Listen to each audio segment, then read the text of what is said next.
talk about GST because whatever one required to exist, madam, from medicines to tea, from toiletries to toothpaste, from hair oil to cooking oil, from fuel to oxygen cylinders, from rice to sugar, from butter to ghee, from undergarments to footwear, from biscuits to even popcorn at the movies, everything is taxed. In fact, more is lost to GST than they claim to give back. To make matters worse, there are several other taxes like I mentioned. There is toll tax, there are security transaction tax, there are cesses, there are surcharges, and then there's inflation also. अगर तुम इस देश में रह रहे हो तो चाहे तुम अमीर हो, गरीब हो, बुढ़े हो, मर्द हो या औरत हो, या अगर तुम LGBTQ कम्युनिटी से ही क्यों ना हो, टैक्स तो देना ही पड़ेगा और आप टैक्स से नहीं बच सकते। आप गेस करो इंडिया में सबसे ज्यादा टैक्सेस कौन पटाता है? चलो मैं बता देता हूँ, गरीब लोग, जिनकी इनकम 5,000, 10,000, 15,000 या 20,000 होती है। इंडिया में टैक्स एक ऐसा फिनोमिना है जिससे सब परेशान रहते हैं। गरीबों की आंखें गीली होती है, वहीं अमीरों का भी रोना निकल जाता है, क्योंकि हमारी सरकार उनकी कमाई से कुछ हिस्सा चुपचाप अपने पास रख लेती है और उसके बदले उनको ऐसी सुविधाएं भी नहीं मिलती जो उनको मिलनी चाहिए थी। और ये दिक्कत देश के अमीर लोग यानी कि टॉप 1% को बहुत ही कम होती है, भले ही वो अपना ज्यादा अमाउंट इनडायरेक्ट टैक्स में क्यों ना पे कर दे, और इसके बदले उनको ऐसी सुविधाएं भी नहीं मिलती जो उनको मिलनी चाहिए थी। लेकिन वो लोग आम आदमी से बहुत ही ज्यादा कम टैक्स पेड करते हैं। आप ही सोचो, एक अकाउंटेंट जो कि CA की पढ़ाई किया हुआ है, जिसने अपनी पूरी जिंदगी टैक्सेशन लॉ और पॉलिसी के लिए पढ़ाई की हुई है, और एक पढ़ा लिखा CA आपको टैक्स बचाने में बहुत ही ज्यादा मदद करता है, तो आपको क्या लगता है इसको हायर करने का दम किस में है? गरीब आदमी की मोटा पैसा कमाने वाले के पास? जाहिर सी बात है, एक 40,000 की जॉब करने वाला इसे अफोर्ड नहीं कर सकता, तो बड़े बड़े बिजनेसमैन इसे हायर कर लेते हैं और अपने पैसों को टैक्स में बचा लेते हैं। समझ आया? अगर आपको लग रहा है कि गरीब लोग कितना ज्यादा टैक्स पे कर देते हैं, तो आपको ये समझना पड़ेगा कि टैक्स कितने टाइप के होते हैं। तो मेरे दोस्त, टैक्स बस 2 टाइप के होते हैं, एक डायरेक्ट और दूसरा इनडायरेक्ट। और डायरेक्ट टैक्स इनकम टैक्स का वो हिस्सा है जो तुम्हारी इनकम के ऊपर लगता है, और इसका मतलब तो तुमको पता है। अगर तुम जॉब करते हो तो तुमको पक्का पता होगा, और अगर तुम्हारे पास नौकरी नहीं है तो ये तुम्हारे लिए कोई काम की नहीं है। तुमसे ना हो पाएगा। नहीं, अभी और सुनिए। 30 दिन नौकरी करने के बाद जो आपको पेमेंट मिलता है उस पे ये डायरेक्ट टैक्स लगता है, और नौकरी तो सभी की होती है, सबकी नहीं होती। आपको हर साल टैक्स की भाषा में बोले तो असेसमेंट ईयर में आपको पटाना पड़ता है अपनी एनुअल इनकम के ऊपर। न्यू टैक्स स्लैब के हिसाब से अगर तुम्हारी कमाई 7 लाख से कम है, तब आप डायरेक्ट टैक्स में कोई भी हिस्सेदारी नहीं दे रहे हैं। लेकिन यहीं पे इनडायरेक्ट टैक्सेशन में कोई भेदभाव नहीं है।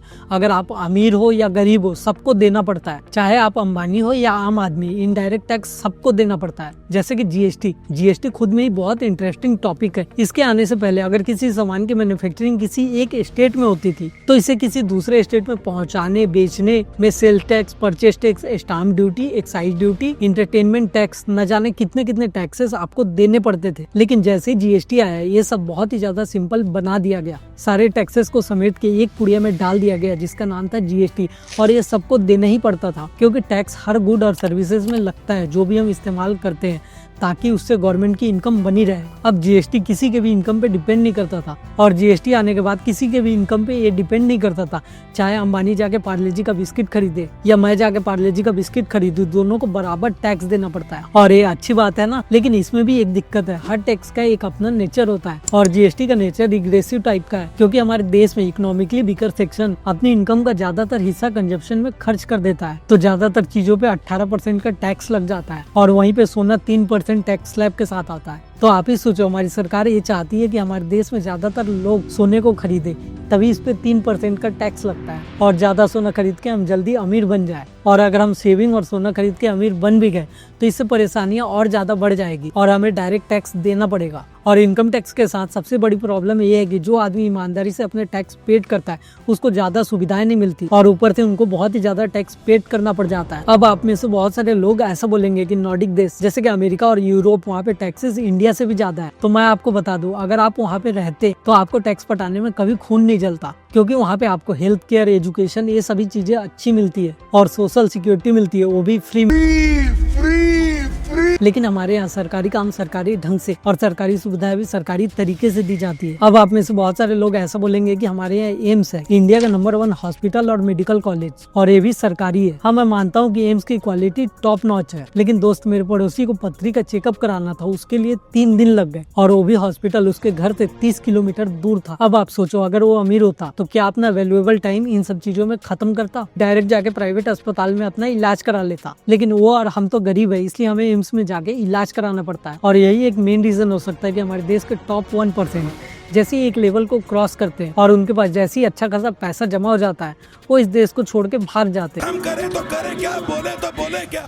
लेकिन अगर तुम बेईमान अमीर हो, जैसे कि हमारे देश के पॉलिटिशियन ईमानदार है, तब तुमको हमारे देश की टैक्सेशन पॉलिसी में लूप होल ढूंढने में समय नहीं लगेगा। और ऐसी एक लूप होल है एग्रीकल्चर इनकम, क्योंकि हमारे टैक्सेशन लॉ के हिसाब से एग्रीकल्चर इनकम पे टैक्स नहीं लगता है। और ये जो ईमानदार अमीर पॉलिटिशियन और बड़े बड़े एक्टर अपनी इनकम का बहुत ज्यादा पार्ट एग्रीकल्चर इनकम में दिखा के अपने पैसों को बचा लेते हैं। और यही एक रीजन है कि हमारे देश के पॉलिटिशियन के पास एसेट के नाम पे बहुत सारी जमीनें मिलती है। तो इसीलिए बहुत सारे पॉलिटिशियन एक्टर करोड़पति होने के बाद भी टैक्सेस नहीं पटाते हैं। और उसके बाद कितनी सारी फ्रीबीज उनको मिलती है, घर फ्री, पानी फ्री, बिजली फ्री। और ये उनको मिलना भी चाहिए, क्योंकि पॉलिटिशियन तो देश का सेवक है, तो उसको सेवा तो करने दो ढंग से। ऊपर से ये जो टैक्स स्लैब है, यानी कि डायरेक्ट टैक्स यानी कि इनकम टैक्स, इसे देश के बहुत ही छोटा सा हिस्सा पे करता है। इससे बहुत कम लोगों पे बहुत बड़ी जिम्मेदारी आ जाती है देश का फिजिकल डिफिसिट कम कर सके। और इनकम टैक्स प्रोग्रेसिव नेचर का होता है, यानी कि जितनी ज्यादा इनकम उतना ज्यादा टैक्स। और समय के साथ दोनों ही टैक्स, डायरेक्ट टैक्स और इनडायरेक्ट टैक्स, दोनों ही बढ़ते चले जाते हैं। और अगर आपके पास नौकरी है तो जाके आप टैक्सेशन लॉ को समझे, और अगर नहीं है तो पहले जाके नौकरी खोजे, बाद में इस वीडियो को देख लेना।